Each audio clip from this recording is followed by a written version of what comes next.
Hey everyone, hope you're well. Thanks for checking back in on the channel. Today I want to do my September wrap up before it gets too late and talk about the books that I read last month.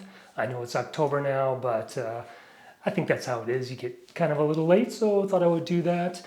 And I'm going to start with the first book that I read and go chronologically. The first book that I read in September was Midway by Mark Still, or Style. I'm not actually sure how to pronounce it. Really enjoyed this book. This was all about the Battle of Midway, obviously, but he really started at the beginning of the war, the Pacific, and talked about how each party's strategies of battle, theory of battle, and their sort of successes and failures along the way kind of led toward the actual battle itself. So it was really interesting from a strategic perspective. One of the things that was really kind of shocking about this one, which surprised me, was the fact that a lot of the American equipment, the planes, were just basically not capable of sort of operating in a conflict like they were operating in, and some of them just had no chance, and yet they flew in those planes. So it's interesting to think about how it might have been for someone getting into a plane, a military plane, that they probably had a good feeling they had no chance of returning in, and and often that's what happened, whether it was from the aircraft that flew from the island of Midway or from the aircraft carriers themselves. I really enjoyed it, and so this one comes highly recommended, actually. So if you're interested in military history or World War II or the Pacific Theater of War, this one is a really sharp read. And I'm looking forward to checking out his other books. I know he's written a bunch of other stuff, so I'm definitely gonna get in on and look at some of that stuff. The second book that I read in September is called Oathbreakers. This is about the Civil War that sort of erupted amongst the direct descendants of Charlemagne, who sort of rebuilt a Frankish Empire, the Holy Roman Empire. And this is an era of history I don't know that much. Like, I knew the Frankish tradition of sort of splitting up kingdoms by son rather than firstborn. And Charlemagne actually only had one son that was alive at the time of his death, and so it passed to him, but then it really fell apart.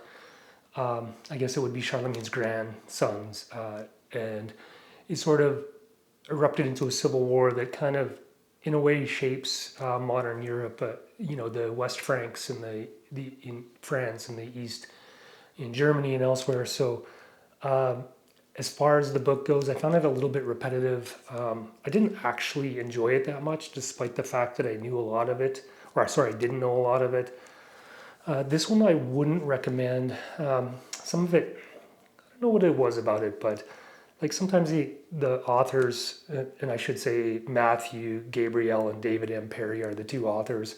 Some of it I found a little bit off-putting, like a little, I don't know, there's one paragraph, I can't remember if this is totally accurate, but there's one paragraph where it was just the word nope, N-O-P-E, nope. And I just, like, I'm not necessarily pedantic, but I found that a little off-putting. So this one, this is more of a 2-star, good if you're maybe interested in this area of history, but not something I'd necessarily put on my wish list. The third book I read in September is Twilight Cities, and it's by Catherine Pengonis. Sorry, I'm not very good with Greek names. I've never read anything by her. This is the first book that I read by her. This is about these cities in the Mediterranean that were sort of major cities, but then declined. Starts with Tyre, and then went to Carthage, and then Syracuse, and then Ravenna, and finally Antioch. Really interesting book. Didn't know that much about the cities other than Carthage, just because of the Roman conflicts between Carthage and Rome. You kind of get a sense of Carthage, but I didn't know that much about any of the other cities. So it was interesting from that point of view. As far as the book goes, I did enjoy it. It was hard for me to get into because it's written in the style of, it's not like narrative popular fiction, but it's written almost like a personal travel account, or at least it starts off that way. So it's anecdotal about the author arriving in the city of Tyre and meeting some of the locals and checking out some of the sites, and then it kind of transitions into the actual historical part, which I thought was good. It's not something that I typically like when you have that personal sort of anecdotal involvement in the subject matter of the book. So it was hard for me to sort of get around. I felt some of the politics kind of leaking through a little bit, and I don't really like that. I get it, but it's something that I feel like I don't appreciate bubbling up too much, although maybe that's better if you can kind of identify it. So then it went back to personal and anecdotal kind of at various points when we were switching cities or moving on. Towards the end, which one did I think was most interesting? I think I'm not even really sure how to pronounce it, but it's Ravenna in northern Italy along the Mediterranean coastline. I didn't know anything about the city. I didn't know that it was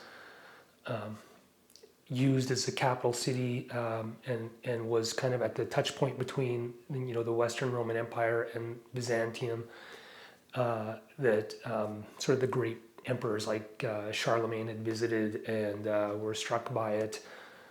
Didn't know anything about the history, and it doesn't look like a very imperial city to me. Often I try to walk the streets using Google Maps when I'm reading a book, and so I found that very interesting, although it's a city that who knows if I'll ever be able to go there, but it's now something that's on my radar for in northern Italy. If I'm ever in northern Italy, which I hope to be someday, it'll be something that I look to visit, a place I look to visit. And the last book that I got done in the month of September was Russia, Revolution and Civil War by Anthony Beevor. Don't know how that's said in the English accent. This is a book about obviously the Russian Revolution and the Civil War. It starts during the First World War and sort of the Russia struggles, the Tsarist struggles on the Eastern Front, and the failures and the growing anger and hostility that's seeping into Petrograd and Russia, and the desertions. And then the sort of how revolution broke out in 1917 in the February Revolution, where the Tsarist government fell and the Kerensky provisional government took over. Then the Bolshevik coup after Lenin comes back, and then the Civil War, which is just pure chaos. I really enjoyed this book. What I can say about it specifically, I would say that, like in the middle of the narrative, what I found was that it was actually very hard in certain situations to keep track of what was going on, because the book narration would go from front, like from the Ukrainian front to Crimea to Siberia, to then up to Poland, and by date. And by the time I got around and back to say Ukraine later in the year, I had to struggle to kind of reconnect who was in charge and what was going on there. It was kind of a little bit disruptive in that way, but I don't know how else you can do it. It's challenging because there were so many different military operations going on, like different sort of counter-revolution, if you want to call it. Like you had the Red Army, obviously run by the Bolsheviks, and then you had the counter-revolutionary armies that were operating like under Denikin and Kornilov, and then in Estonia, and then you had other groups like Nestor Makhno's anarchist army that was operating separately, and then the Ukrainian nationalists. And so it's a bit chaotic, and so the book got a little bit of a struggle at that point. But then once the front lines narrowed and the number of combatants narrowed, it got compelling again. The other thing that I'll say about this one is that this one didn't gloss over the amount of violence that was occurring both between combatants and with respect to civilians. There was a lot of extreme violence that was going on, the reprisals and the torture, and it was actually shocking. I've read a lot on the Revolution and the Civil War, and obviously violence is part of conflict, and it's not mentioned, but never have I read a book that actually went into the details in such like specific examples that were actually quite shocking that I hadn't sort of read before. So it's kind of not necessarily something that you want to read if you're sensitive or squeamish to that stuff. Shocking stuff went on, and I'm not going to talk about that, but it's something that you might want to read. And it kind of, revolution and war is not something that you really want to see. And we're lucky, and at least where I live in Canada, that's not something that I have to face. But really enjoyed that. So yeah, anyway, right now I'm working on a couple other things in October.